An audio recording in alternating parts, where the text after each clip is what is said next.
اعوذ باللہ من الشیطان الرجیم بسم اللہ الرحمن الرحیم السلام علیکم ورحمۃ اللہ وبرکاتہ۔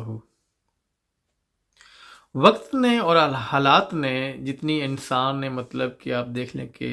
کئی ہزاروں سال سے انسان نے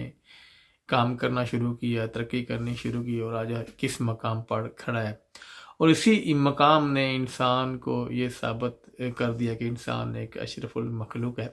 کیونکہ آپ کو پتہ ہے کہ جب تک انسان، اب دوسری بھی مخلوقیں ہیں، اس ارض پر رہنے والی بہت سی مخلوقیں ہیں، لیکن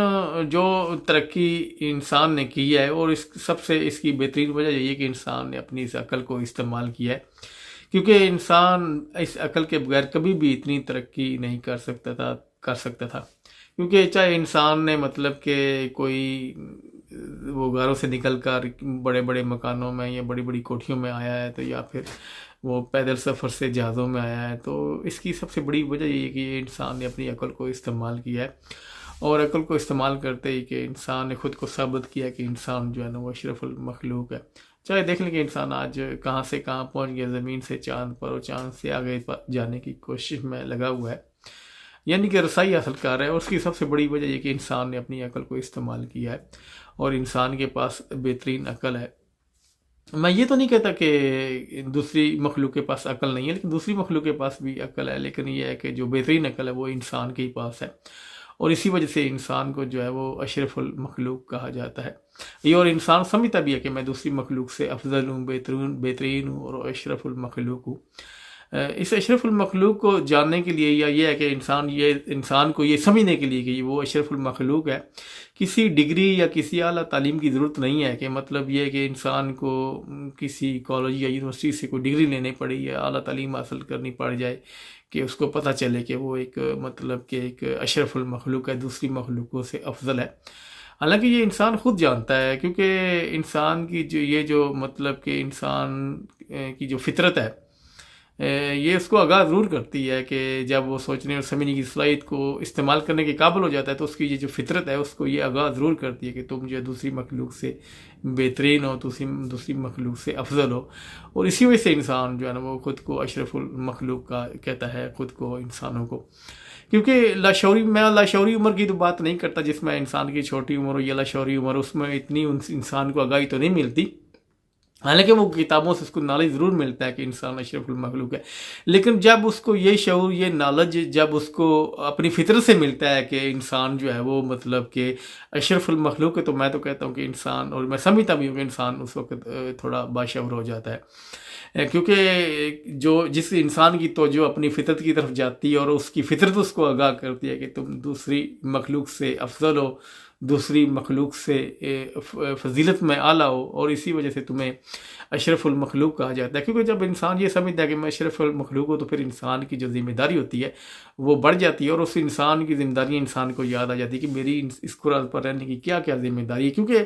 دوسری بھی مخلوق ہے، اور دوسری اصل میں ذمہ داری یہی ہوتی ہے کہ ایک اشرف المخلوق کی، ایک انسان کی، کہ اس کو پتہ چلے کہ مطلب کہ میں نے دوسرے مخلوق کے ساتھ کیسا رویہ رکھنا ہے، یا دوسرے انسانوں کے ساتھ کیسا رویہ رکھنا ہے، تو یہ اس کو گاہی مل جاتی ہے، یہ اس کو شعور مل جاتا ہے، اور یہی شعور اس انسان کو انسان کی فطرت دیتی ہے۔ میں یہ تو نہیں کہتا کہ انسان مطلب کہ اتنا شعور حاصل کر لے کہ وہ مطلب کوئی سائنسدان بن جائے،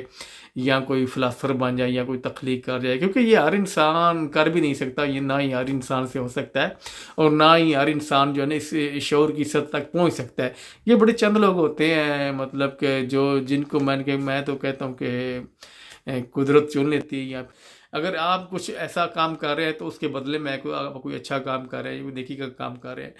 تو اس کے بدلے میں قدرت آپ کو، آپ کی اچھائی، آپ کے وہ کام، آپ کا مقام آپ کو لوٹاتی ہے کسی دوسری شکل میں، جیسے انسان فلاسفر بن جاتا ہے، سائنسدان بن جاتا ہے، یا پھر تو تخلیق کار بن جاتا ہے۔ تو یہ شعور کی بڑی سطح ہوتی ہے، یہ تو مطلب کہ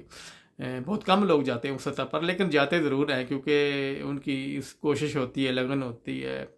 اور یہ تو صلاحیت آپ کو پتہ ہے کہ جو سوچنے اور سمجھنے کی صلاحیت، یہ تو ہر انسان کے پاس ہے، خدا نے ہر انسان کو دی، جو مطلب کہ تھوڑی بہت عقل رکھتا ہے، لیکن یہ کہ سوچنے سمجھنے کی صلاحیت صرف انسان کے ہی پاس ہے۔ بے شک عقل ہر مخلوق کے پاس ہے،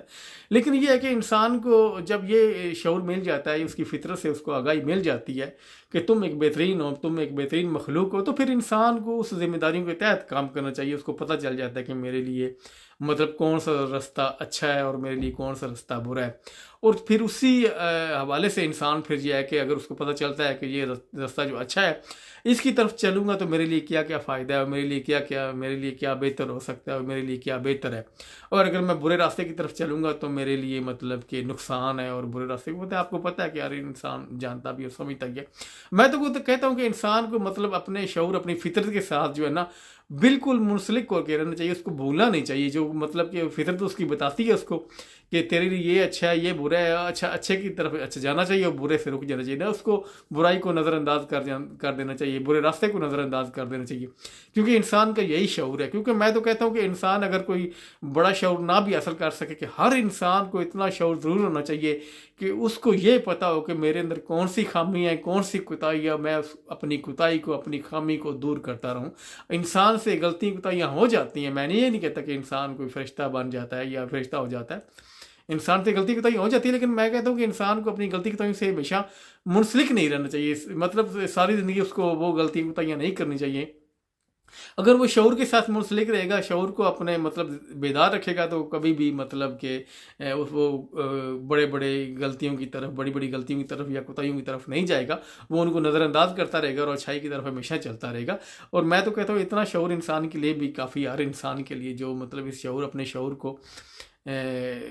زندہ رکھے، بیدار رکھے، جس سے اسے یہ آگاہی ملتی رہے کہ تیرے لیے یہ برا ہے اور یہ اچھا ہے۔ کیونکہ جب یہ اس کی اپنی وہ آگاہی اس کو ہوگی اچھے برے کی، تو پھر یہ ہے کہ وہ خود کو ہمیشہ بہتر سے بہترین کرتا رہے گا۔ جب بہتر سے بہترین کرتا رہے گا تو انسان، آپ کو پتہ ہے کہ بہترین زندگی گزارے گا اور شعور والی زندگی گزارے گا۔ اور اشرف المخلوق کو، جو انسان ہے اشرف المخلوق کو، اسے ایسا ہی ہونا چاہیے کہ وہ بہترین سے بہترین زندگی گزارے، اور اپنے مطلب شعور کی، جو شعور کی اعلیٰ سطح میں اس کی تو بات نہیں کرتا، لیکن اتنی سطح تک تو انسان کو ضرور پہنچنا چاہیے کہ وہ جو ہے نا اپنی مطلب کہ خامیوں تک جو ہے نا اس کو آگاہ رہے، اپنی خامیوں کو جانتا رہے، اپنی کوتاہیوں کو دیکھتا رہے، اور یہ ہے کہ وہ پھر اس کو دور کرتا رہے، وہ دیکھتا رہے گا تو پھر دور کرتا رہے گا۔ تو اس میں یہ ہے کہ انسانیت کا بھی بھلا ہے، اس کے اپنے معاشرے کا بھی بھلا ہے، اور اس کے اپنے مطلب ملک کا بھی بھلا ہے، اور انسان ہمیشہ مطلب کہ اچھا وہی کرتا ہے جو انسان باشعور ہو۔ اور باشعور انسان تو ہر ایک ہی ہے، لیکن یہ ہے کہ کچھ لوگ اپنے حسد اور لالچ کی وجہ سے رستے سے ہٹ جاتے ہیں، نظر انداز کر دیتے ہیں اچھائی کو۔ جب اچھائی نظر انداز ہو جاتی ہے تو پھر وہ برے راستے پر چل پڑتے ہیں، اور برا راستہ جو ہے انسان کو نقصان پہنچاتا ہے، انسان کی زندگی تباہ و برباد کر دیتا ہے۔ اور اگر انسان برے راستے کو نظر انداز کر دے تو وہ ہمیشہ اچھے راستے پر چلے گا، اور اچھا راستہ انسان کو اچھائی کی طرف لے کے جائے گا، اور اچھائی کی راستہ انسان کی بہترین زندگی بنا دیتا ہے۔ تو یہ میں تو کہتا ہوں یہ بہت بڑا شعور ہے ہر ایک انسان کے لیے، چاہے انسان کوئی بڑا شعور نہ بھی حاصل کرے، لیکن اس شعور تک تو انسان کو، کوئی اعلیٰ شعور تک نہ بھی جا سکے، لیکن اس شعور تک ہر انسان کو جانا چاہیے۔ اور یہ شعور ہر انسان کی فطرت میں ہے، اور اس فطرت کے اس شعور سے ہر انسان کو آگاہ ہونا چاہیے۔ تو یہ میرا آج کا پیغام تھا۔ اگر اس میں کوئی غلطی بتائی ہوگی تو میں آپ لوگوں سے معافی چاہتا ہوں۔ اپنا خیال رکھیے گا اور میری دعا میں یاد رکھیے گا۔ السلام علیکم ورحمۃ اللہ وبرکاتہ۔